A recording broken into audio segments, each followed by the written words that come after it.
One, two, three. We alive. All right, we right back with the Kommon Knowledge podcast, episode 3.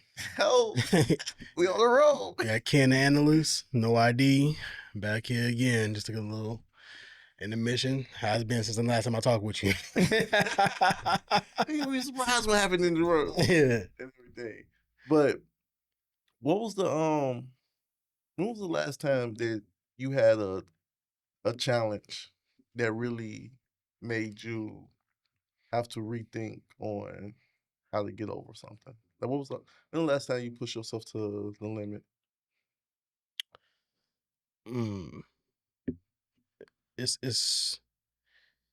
It depends. Like if you're talking like personal goals. Yeah. Any goal. When was the last time you just fought for something? Well, it's always personal strides, and I would give myself like certain tasks to see what I can do. Because, like, believe it or not, right now I am on a health journey. Well, the big nigga always on a health journey. So I was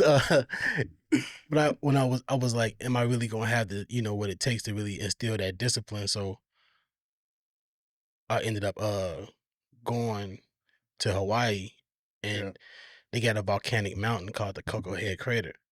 And it's 2,000 steps to get to the top. And I'm like I ain't did like no type of formal training or anything like that, but it's like I'm like, I don't know when the next time I'm gonna be in Hawaii to get this done. So I was like, I gave myself that challenge. So you committed. Yeah. You're like, I'm gonna do it, and I don't even know if I can do it, but I'm gonna push myself.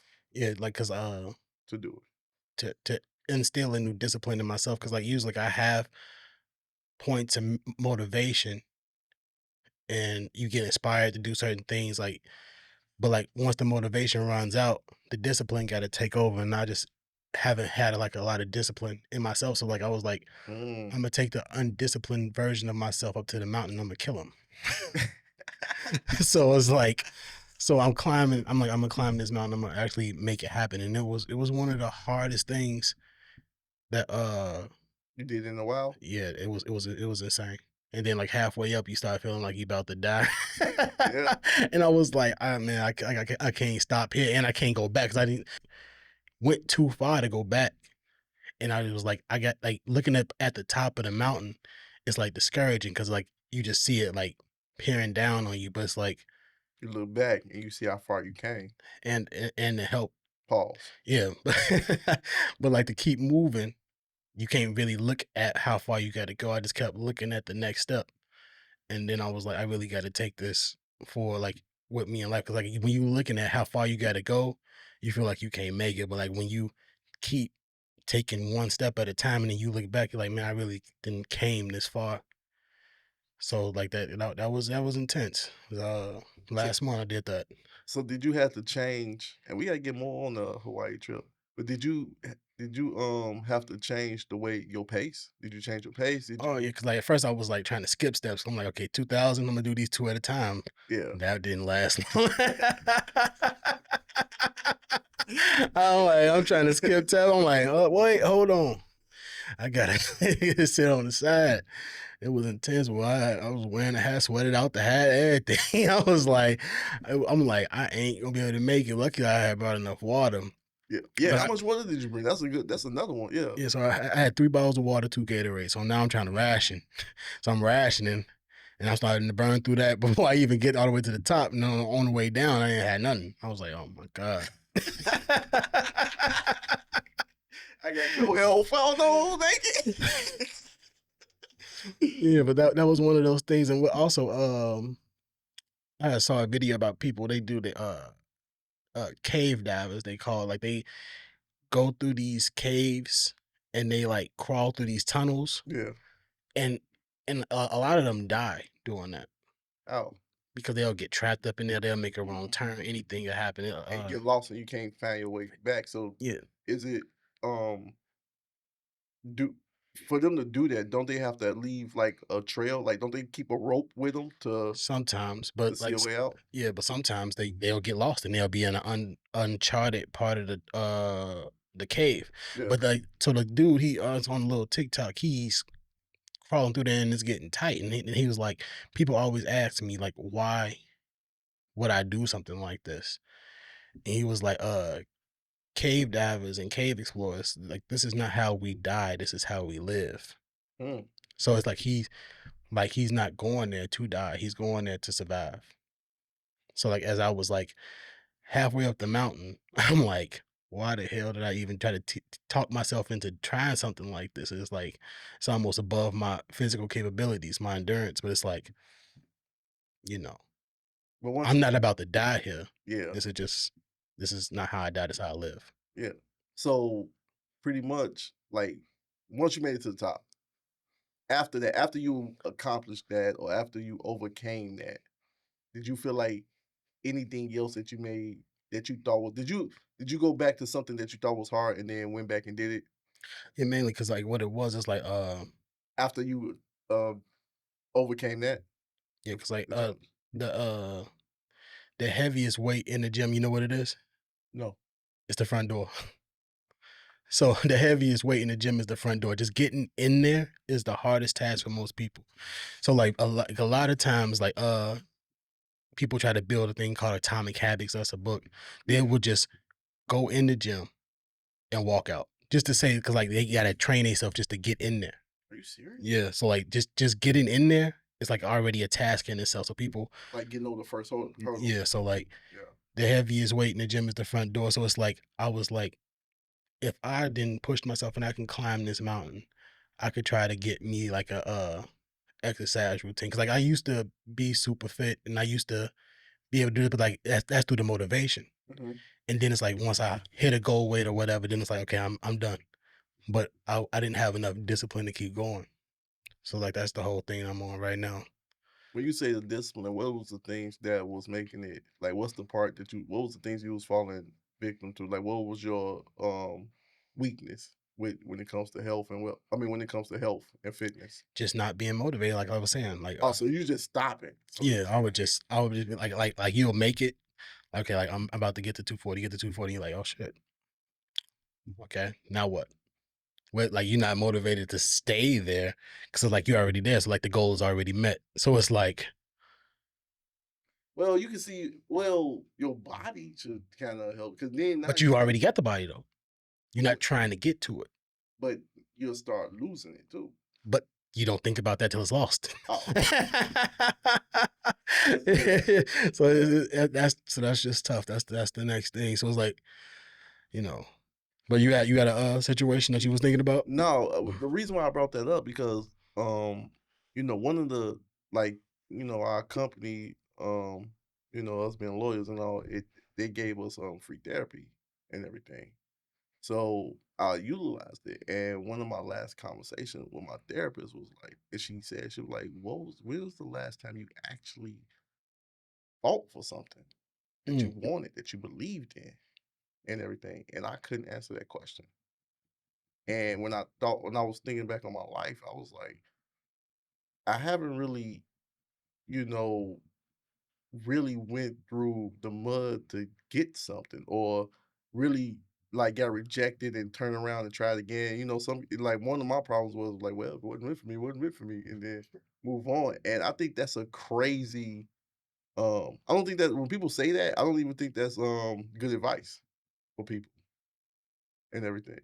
Like what? When people say like, well, if you don't get it, then it wasn't meant for you and everything. I don't think that's good advice and Yeah. everything because all because you came across a hurdle and you didn't get it on the first try doesn't mean that it's not meant for you. It just means that you need to come up with a new way of getting to that point and everything. That's why I asked you, like, once you was like, did you change your strategy on getting to the top? Oh yeah. Like you could have easily somebody at the bottom like, hey, it's not meant for you to make it to the top. Just come back now. And- but even worse than that, which is also like a little metaphor for life. Like you start off like when I started at the bottom of the mountain, I was next to people, yeah, but they started moving faster than me. So then that's even more discouraging. So yeah. I'm like, oh, these niggas moving quick.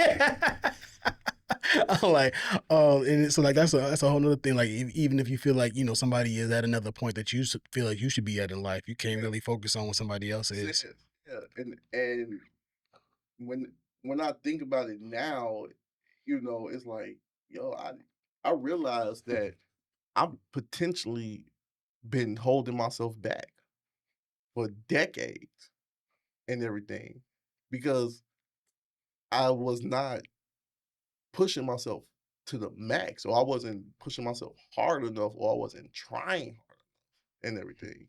It's almost like the game Returnal, like the game that we both started playing. Yeah, And the first time I came across that game, I'm like, oh, this game is hard. Put it down. Never came back to it. yeah, Come across you're like, yo, man, you need to replay the game. Replay it and then beat it. and that's And one of your favorites. that's one of my favorite games Yeah, and everything. After dying over and over and over again, it's like, oh, you so I'll, it wasn't. I can't. It would be crazy if someone. It wasn't meant for you to beat that game. That game is too difficult. Go find an easier game. Yeah, something more your speed and everything. So I was just saying that to say like that advice. I think when people say like, "Yo, it's not meant for you to move on," I don't think that's good advice. it's actually a way of life and living. Some people it's called being deterministic, right? So somebody that's deterministic don't think that they have free will. Expound. So like I feel like I have free will because I can choose to do whatever I want to do. But any choice that I make is predicated on a previous thing that's happened in my life. Okay. So are you on this podcast, Mike, right now because you chose to do it? Or is it because you live in Chicago, you live by a studio? Mm, Was it your choosing of all the way of how you got here? Or is it things that led up to this point that brought you here? And if you choose that the predetermined thing you think is deterministic, but I feel like it's a blend, but some people just don't feel like you have any free will because everything is based on the previous thing. well, then that kind of goes into the whole thing where people say God already had everything planned before you did it, right? So And if you that put gets tricky. yeah, that gets real tricky. So like if it's that and everything, then nobody has free will if it's already in the universe or it's a higher power that's already putting you and placing you and controlling where you go and everything.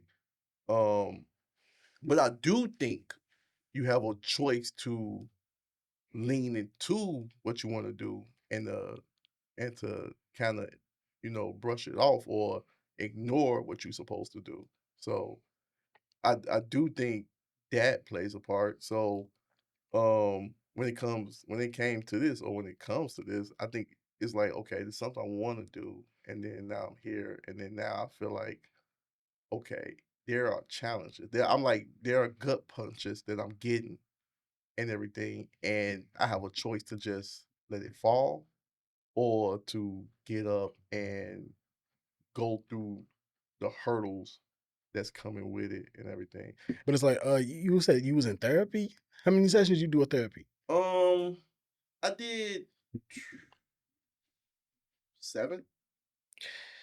I always thought about like doing therapy like it was like a huge trending topic, especially around the time that Kid released Mr. Morale and the Big Step. It's Mhm. like she was saying that like, he need therapy on the record, but he was saying like he not doing I always felt like I'm too self-aware for therapy. So I always feel like if I go to get a therapist and they say something that I already know, I'm gonna be mad as hell. I I'm like, so like, do you feel like they gave you any insight? I started with that. Like, I started with that mentality. Because I'm very self-aware. Yeah. Like, I'm very, conscious of all of my actions and everything so I even when I, mess up, I acknowledge it. So I was when I was going through the therapist part and finally looking for a therapist, I went in with that mindset, and that I was lucky. Not everybody's lucky. Not all therapists are different. I think the price of what you're paying kind of varies of the level of education of therapist you get. But when the first person I came across, I thought I was just gonna start trauma bonding with her. I thought I was Mhm. gonna start speaking about my childhood, Yeah, yeah, yeah. and she was like, "Yo, it's no need for that. Like, you don't need to speak about your trauma. your actions is gonna reflect your trauma. So your day-to-day life, as you move through your day-to-day life and things that you do, is gonna there's a connection on why you're making the movements that you make. It's a connection on why you feel insecure. It's a connection on why you see the world the way you see it. So you don't even have to say it. It's gonna come out as you're telling me about what you're going on with what's happening today, what made you mad, what made you happy, what made you sad, and everything. And then it's gonna be a direct line to something that happened to your past that connects to why you feel the way you feel today. So as I was speaking to her, she was like, she was just I realized that I was releasing trauma without going directly to the thing that made it happen. And then I was able to talk about it briefly instead of going to it like, "Yo, my brother was a piece of," and this is why I'm mad at the world, and this is why I don't like women and all that stuff, right? But um, she was like, you don't have to do that because it's all gonna reveal itself and everything." And I like, and when she said that, I was like, wow. And she was like, yeah, most people don't realize that. Most people don't even realize that their actions ain't nothing but the thing that started it, even in today's time. So if you're an angry person and everything, if you talk to a person long enough, you'll realize what they're angry about and why they so angry at everything in the world and everything. They're like, man, you know what? Reason why that, cause my uncle stood me up, and that's why I don't trust anybody. That's and everything. So it was no need to. She did say some stuff that amazed or shocked me or helped Mm, me redefine the way I think and look at things. mm. So And you felt positive on the other side. yeah, I did, and it helped me a ton. Like I said, the last conversation she had with me, she was like, "When was the last time you fought for something? What was the last time you actually fought tooth and nail for something that you wanted to do?" And I couldn't answer that question and everything. Mm. How long has it been since your last session? Mm, maybe maybe like 4 months. Yeah, I always thought about that because it's like, I imagine myself sitting down and they're like, "What's going on with you?" I'm like, "Ain't nothing going on. Everything all good." Everything all good. What's going on with you? I don't even know the first part of just like opening up. Not to make it like a general point, but just to open up, just to talk about me. To have somebody talk about me. I don't know. It's No, too awkward. no, actually, it won't even be that. For my experience was it was what happened today? Like, what you doing today? Like, what happened? How was your day? And you're just talking about your day, but now you're talking about it in a brutal, honest way and everything. So that's what I think. Some people, that's when they mess up with therapy. Like, you don't supposed to go to therapy and lie. Like, if your knee is bad, you don't suppose they say you don't supposed to lie to the doctor. You don't supposed to lie to therapy and everything because it now it the doctor can't help you and everything. So if I went to therapy and I'm lying or I'm not telling my truth about how I really feel about people or certain individuals or my job, she can't diagnose me and everything.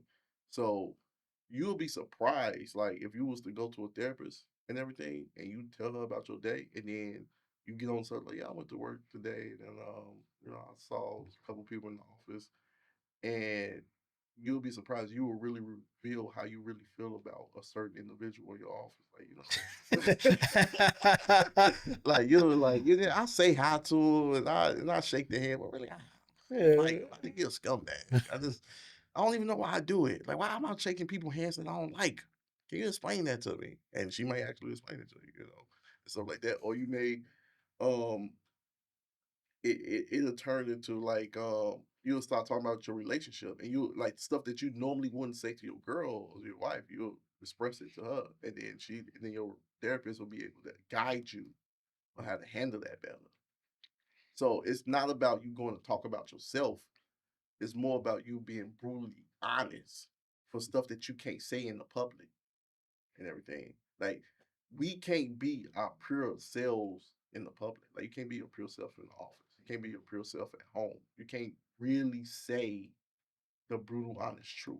They'll look at you crazy, or they'll say you're cold hearted and everything. So you need somewhere to release all of that and everything. So that's where the therapy part really, really helps and everything. Because if you don't do that, then that's how people have like postal situations, or people just end up going to the office and just lashing out and stuff like that because they have years of that pent in, and then you find out like, hey, I never knew they felt that way about me. You know, person's come up, you know, person come up to you like, you fat, you're like, dang man, all the times we talked and had handshakes and stuff like that, and I never knew. Yeah, it's like I still like even after that, like having somewhere to really be honest and release that type of stuff you got bottled in it. But I just really feel like it's got to be for me. It's got to be somebody that actually cares about what I'm going through, or actually cares about me as a person. Because like if I know that like you're only listening to me because money's involved. If you wasn't getting paid, then you wouldn't care about what I'm saying. So it's like a, but it's like they say you're not supposed to think like that because, like, of course, a doctor is only helping you because he's getting paid, but he is trying to actually help you. So it's like, but it's just tough for me. It's like having somebody that actually care about you as a person, then hear about the situation is just like almost invaluable. The reason why you don't want that because they may you need a person that don't know you or that can't be biased or have no real attachment to you, so they'll be able to respond to how you feel correctly. Tell you if So you bugging, yeah, they'll tell you what, because a person that care about you may not tell you that you bugging, maybe. and you may go out there with bad information and everything. So you need someone that's going to tell you that have no, like, look, like I'm telling you right now, what you're saying is wrong. And compared to you sitting with somebody that care about you, like that person is wrong. They shouldn't have done that to you and everything. Like they deserve everything you want to do to them. So that's why that's another reason why the therapist play a huge role. So you really don't want somebody that have a connection to you, a biasness to you. They're gonna do it in the easy, soft way and you'll never learn. You won't learn from your mistakes, or you won't learn. You won't get nothing from it because now you're going around thinking that how you feel is right, and it may be wrong and Yeah. everything. Yeah, I don't know. I mean, I definitely want to try it, but I don't know if I'll be able to get over that hurdle. Now, Yeah, we got. You said they offered it to you for free. yeah, they offer it to you for free and everything, and it came in pretty handy for the most case and everything. Um, I got a question for you and everything. Do you feel like favors when people give you a favor, do a favor for you? Do you feel like there's a certain level of loyalty that you have to give them based on the size of the favor? So like we talked about in the last pod, like if someone buys you a car or someone buys you a house, how much loyalty do you think that you have to give them before you can just let them go? Or do you think it's forever, it's for life? Well, it's definitely not overextended, but it's definitely something. It's never not nothing. Like if somebody does something, like first off, human compassion and empathy. A lot of people don't give a damn what you're going through. Homeless people sitting outside, they will get walked past day and night. So the person that stops for you being homeless, it does mean something, and you should value it some type of way. You shouldn't be the homeless nigga sitting there and be like, "Well, I didn't ask you to help," you know, like Yeah, that's not the right but mindset. So that it's does like, happen too. That's yeah, true. so it's a slap in the face to the people that it does help you. It's one of the scary movies, and the homeless dude asking for money for food, Yeah, and Cindy gives him a sandwich, and he throws yeah, the fucking sandwich at her. I said I want the money, yeah. and it's like, but it's like, Money. Yeah, yeah, but like that's the joke. But that's also a lot of people's mindset. Like anything that somebody's doing for you out the kindness of their heart, it should be recognized in some type of way. Now, what you owe them and the amount of each thing, it should be reasonable. It can't be something forever and going forward because they did something for you. It's like, but if you got somebody that's sacrificing for you, you should acknowledge it some type of way. And usually, like when you have two reasonable people, it's usually okay. It's usually only a problem when you have somebody that's always giving and somebody that's always taking. Yeah. So it's usually the person that's always taking and never giving that's like, man, you counting these favors and all of this? It's like, yeah, because it's only going one way. If it's a two-way street and we both helping each other out every now and then, there's no need to count anything because it's like I know I can expect some things from you, you can expect some things from me, and we just keep it solid like that. But every time it's just a one-way street, it's always conflict at the end. Yeah, I think because it becomes a thing where a person may overuse it or dangle it the favor over their head to make them to put them back in line and everything. Like people will like it's almost like put a person back in check. And so and that can be I mean, it could be malicious, but it's like yeah. it don't always have to be. It no, it don't. It don't. But when it comes like for me personally, I think once you do something for somebody, you should just let it go. Like when I do stuff for people, I let it go. I'm not looking for anything in return. Um, it's gone. It's a distant memory. If you come back, you come back. If you don't, you don't. If you come through, you come through. If you don't, you don't. And to be honest with you, in most cases, um, even when I get done wrong in some cases, I'm still open for like reconciliation. I'm still open for redemption. I'm still open for okay, you did that. You at least you came up to me and made peace with it, and at least you apologized. I'm happy with the apology and everything. So like a favor for me really doesn't determine um it has no weight to me and everything. But it's also you got like a biased perspective because you're a strong person. So you Thank never you. I appreciate that. yeah, but I'm like I'm that in receipt. I'm in receipt. yeah, but that's like I'm the same way. Like I don't put myself in position to need people. Mhm, So usually it's always a one-way street. Like I usually don't rely on people for anything. mhm. But if it is a rare chance that somebody else sacrificed for and now I actually need something and then it's like if I was giving them a ride to work and then my car catch a flat and I'm like, can I ride with you to work? They're like, I don't let niggas in my car. I would be like, nigga, what? But it's like I usually, but like I'm usually not in that position Yeah, but like I would feel like something is owed. But it's like, you don't feel like that because you're not in the position to be asking for favors back. You don't have to. yeah.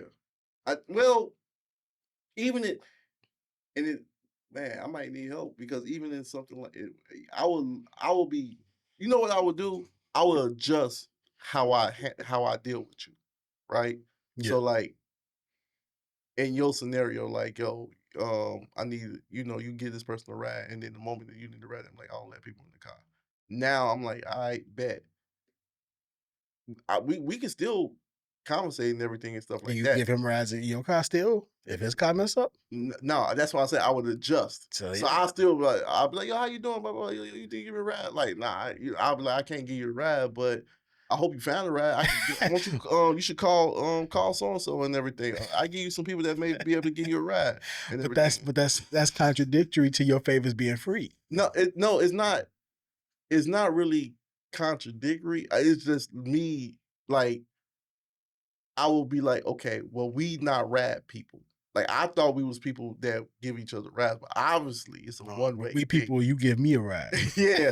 So obviously it's a one way thing. Yeah. But that doesn't mean that our friendship have to stop. Yeah, It just now But we don't do well with that and everything. but people that's usually just used to the one-way street and they are takers. So like Yeah. now he refused you a ride, so now you refused him a ride. Yeah. But you refusing him a ride that made him mad. Now your relationship is rocky. Now we in for a deeper conversation. Now we in for the renegotiation and everything. So now with his anger, he's like, yo, how you gonna do this? I'm like, I remember when that happened. All right, so moving forward, next time I ask you for this or ride, you'll give me a ride, and then we get things. That's how we get Yeah. things settled and everything. So that's my way of teaching a lesson.